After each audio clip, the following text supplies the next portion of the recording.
So if there's one thing that frustrates people on social media is me posting a decent result.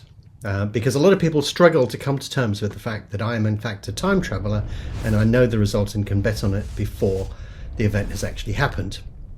Either that or there's something that I'm doing that is actually conducive to producing very good results. And what I want to talk to you in this video about is why I seem to win much more frequently than people reasonably expect.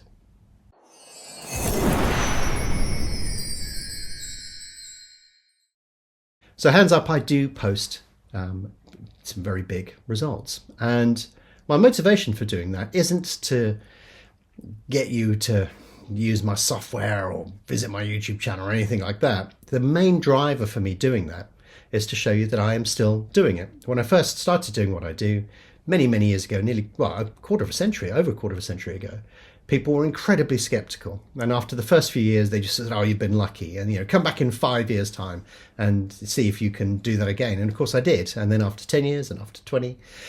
So earlier this year in March, I posted up my results from Cheltenham. And in fact, I did it day by day. And I won on every single race at Cheltenham, which seems impossible. But the fact is, I first did that 20 years ago.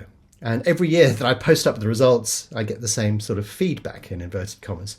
But the fact is, I've won on every single race now at Cheltenham for 3 years in a row. So how is that consistency possible? It just seems incredible that that could even be the case.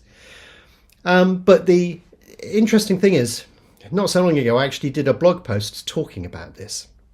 And I did it strategically timed just before the Grand National and the US Masters, because I pretty much knew that I was definitely going to win. Pretty much definitely, that's a weird way of putting it, but I was as sure as can be that I was going to win on the Grand National and the US Masters. So I thought I'll explain it before I do it, and then maybe that will just temper the negative feedback that I get. But no, of course it didn't. I posted up my Grand National result, and it wasn't actually that big this year. It was slightly smaller than prior years for reasons that I can explain elsewhere. But of course, skeptics came out and sort of said, oh, do you ever post a loss? Well, on the Grand National, generally not. I've had one loss in all the time that I've been active on the Grand National, and that was my fault. I just messed up, really. But of course, that skepticism went into overdrive when I posted my result at the halfway stage of the US Masters. And that just reinforced people's belief that it must, it can't be genuine some way or another, or there's something weird going on. But the fact is, there is absolutely nothing weird going on. And I want to use this video to explain to you some of the key aspects of how I can get to this stage, but also the fact that, yes, I do make losses, but probably not in the way that you think, and also definitely not on the sort of events that I tend to post. So yeah. Let's move on to that and discuss those specific aspects now. So to put the first bit of context in here is what I'm doing when I'm active on these markets is I'm trading. So I'm laying at a lower price than I back at, or backing at a higher price than I lay at, and I'm netting a profit between the two. Now compare that with traditional betting, because if you go in and you place a bet, say you place a bet on a horse that it's at evens, that's about a 50% chance of that horse going on to win. So if you're able to find and successfully bet on 20 horses that were an evens shot, that would be about 1,000,000 to 1 shot of getting that correct. That would be quite difficult to do. However, with trading, it's a lot simpler to do that. And bear in mind, at Cheltenham, I managed to win on all 28 races. Now, some people will look at trading and they'll sort of say, oh yeah, but you've got to figure out which direction it's going into, and that's completely random. Trading, there's no science or logic or anything to it. It's just a complete guessing game. Well, you're definitely wrong there as well, because the problem is a lot of people come into trading with the view that you've got to know which direction the odds are going in, and you can't because it's random. Or they're perhaps following some trading advice that they found on the internet. But the fact is that trading advice was probably written by somebody that doesn't trade, or if they did trade, they probably don't now. They probably gave it a go, figured out it was easy to write a book about it, and then gave up on the actual trading itself. So I see a lot of really bad quality information on trading out there. Hopefully you'll understand it a bit better in a second. But yeah, you could treat trading as a 50-50 chance, and therefore you're no better off than backing an evens shot on a horse race. However, when you look at trading properly, it's absolutely nothing like that. So let me demonstrate the big difference between betting and trading with a coin toss. When we toss a coin, we want it to turn up heads or tails. That is the outcome of that particular process that we've gone through. And as a consequence, if heads or tails is going to be a 50-50 chance. So no matter how many times you toss it, you're not going to get 75 heads and 25% tails. It's always going to be at or about 50%. So as a consequence, you're tied to that in terms of the results that you're likely to get. And you're going to win sometimes, you're going to lose others. And, that's just the way that it goes. You're always going to end up around that 50% mark.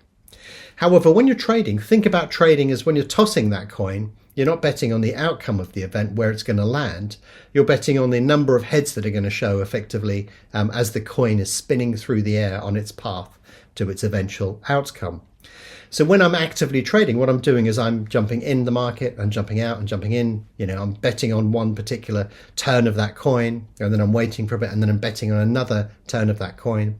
And by the time the coin lands, whether that be before an event starts or at the cut at the US Masters or something, I'm trading in and out constantly through there in order to be able to profit regardless of what happens. So when you look at this from a market perspective, from a Betfair trading perspective, you're saying, here's the start, here's the finish, and between those 2 points, the market's going to do this. It's going to fly around all over the place, and I'm going to profit from that. But I don't care about what happens at the end, because by then my position is square and I'm out of the market. So you'll get radically different percentage return win rates when you do that, because if you're tossing a coin, it'll be a 50-50. But when you're betting on what happens during that process, your strike rate is going to be substantially higher. So that's one of the first reasons that you see me post results that are seemingly very, very consistent and much higher than you would typically expect, because I'm not reliant upon the outcome. I'm reliant upon the market moving around a little bit between when the market starts and when it ends. So yeah, conceptualize that, because that's one of the key advantages to trading over traditional betting. So staking is an important differentiator as well, because say we won £100 on the favourite in the next horse race. When you put that £100 down, we have to wait for that race to finish before we know, if we've got that money back and we can use it again. And of course, if you lose, then you don't have that available to use again. But if you win, you do. Now, it's different in trading, because what I'm going into a market, I'm looking at the market, and I have a stake that I'm going to use. And let's say that I back something at 4.5, and then I lay the same selection back into the market at 4.4, then that is effectively a 10% return on my stake. So let's say I was using £100 stake value, or trade value if you prefer to call it that. And by backing at 4.5 and laying at 4.4, I've effectively made a £10 profit on that. But the remarkable thing is that money is available for me to reuse again. It's called instant settlement. You don't hear people talking about it much, but that stake is available for me to reuse. So if I could go into the market again and perform the same trade or a similar trade and get another £10 profit, if I do that 10 times, I'm effectively trading with free money. I've got a £100 stake, but I've also got a £100 profit within the market, and therefore pretty much no risk. And that means that you can leverage a relatively small stake into a much, much bigger one. If you put £100 through the market 10 times, you're effectively trading with £1,000. And let's say that you were trading with £1,000 and did it 10 times, you'd be trading with £10,000 in total stake value within that particular market. But of course, your risk will always be limited to that individual stake. And really, if you're trading properly, only a small percentage of that. And then if you multiply that over the course of the day, you could end up with some pretty serious numbers. So yeah, the instant settlement process allows you to reuse your stake. And by reusing your stake and getting a positive trade, you're lowering your risk, but you're also leveraging the amount of money that you're putting through the market, which flatters your individual results. If you had £100 and you use that repeatedly over the course of the day, you could end up earning multiples of that £100 if you trade effectively. But that's the wonder of instant settlement. So different events have different characteristics to them as well. So at an event like Cheltenham, that's almost the perfect trading market for me. And why is that the case? Well, because there's lots of volume and liquidity. The higher the volume and liquidity there is within a market, the more miraculous my results can seem.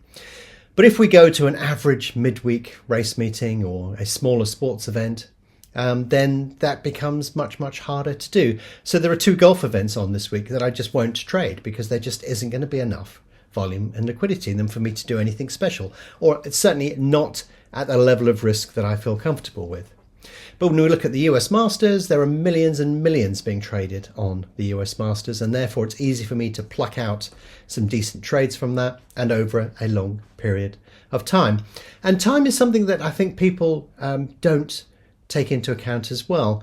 So if we're looking at a small midweek race meeting or something like that, I've got a very narrow time window in which to make a decision. So it could be the last 5 or 10 minutes when the money comes into the market, when that volume and liquidity is just right, where I can actively trade. But I've got a very small window in which to actively trade, and I can trade that, but the results I'm going to get aren't going to be as big as some of the other events that I do. But also the amount of trades I can get through in that window is quite small. So referring back to the section that I've just talked about, I can't get as many trades through the market, and therefore my risk level does rise on that. And if you look at the average midweek, I'm going to have wins and losses, but the wins are going to outweigh the losses. That's how most of my trading tends to work. I get a mixture of wins and losses, but I just win more than I lose overall on the scheme of things on your average day-to-day meeting. However, when we get to a much larger sports event, when the liquidity is huge, then that means I can participate in the market for longer with bigger amounts of money, and I can do many more trades through it. So if we look at an event like Cheltenham, I'll be trading for a good 30 minutes on those particular markets, and therefore it's much less likely that I will end up with a loss, simply because I can get so many more trades through, and the maths that I was sort of talking about before all begin to balance out very heavily within my favour. I can put that money through the market repeatedly with the same stake and gradually whittle away to the position where it's very unlikely that I'm going to lose. Even if the market turns against me in the last couple of minutes, I've probably got enough of a buffer in that market to not to have to take a loss. And when we look at something like the Grand National, I can trade that for pretty much the whole day. The liquidity is there for most of the day. So that is another event where I'm very unlikely to be able to make a loss. And then when we look at golf, I can trade that for 4 days effectively if I really wanted to. So that improves my chance of being able to get as many trades through the market as possible, and get myself into the position where I can't lose. And ultimately, that's what you're often trying to do when you're trading these bigger events, is you're trying to get enough trades through the market that your risk is pretty much extinguished. Your total profit is bigger than the stake that you put within the market, and that means that it's very unlikely that you're going to lose. So yeah, bigger events, much more likely. Smaller events, much less likely, simply because it doesn't have the volume, the liquidity, or the time to pull off the same sort of trades. So if you want to know why I have such a high strike rate, it's because I'm a time traveler from another dimension. Or maybe not. Maybe it's just down to the way that I do things.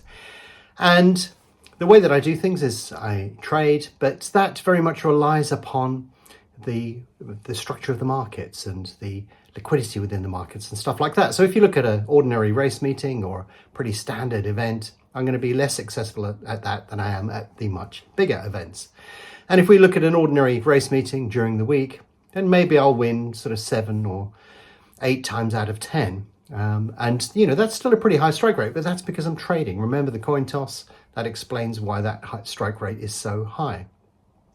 So I sort of go into every day expecting that I've got a good chance of winning, but I may not. I may just go on a bad run, not do particularly well in a number of different markets. And on any individual day, I could be up or down, but by the end of the week, I do expect to be up. And part of that is down to the large number of markets that I trade. So I can trade, maybe up to 1,000 markets a week. And if I've got a 1% edge on those 1,000 markets, then I only need 100 markets before it becomes very likely that I am going to profit over that sequence of events.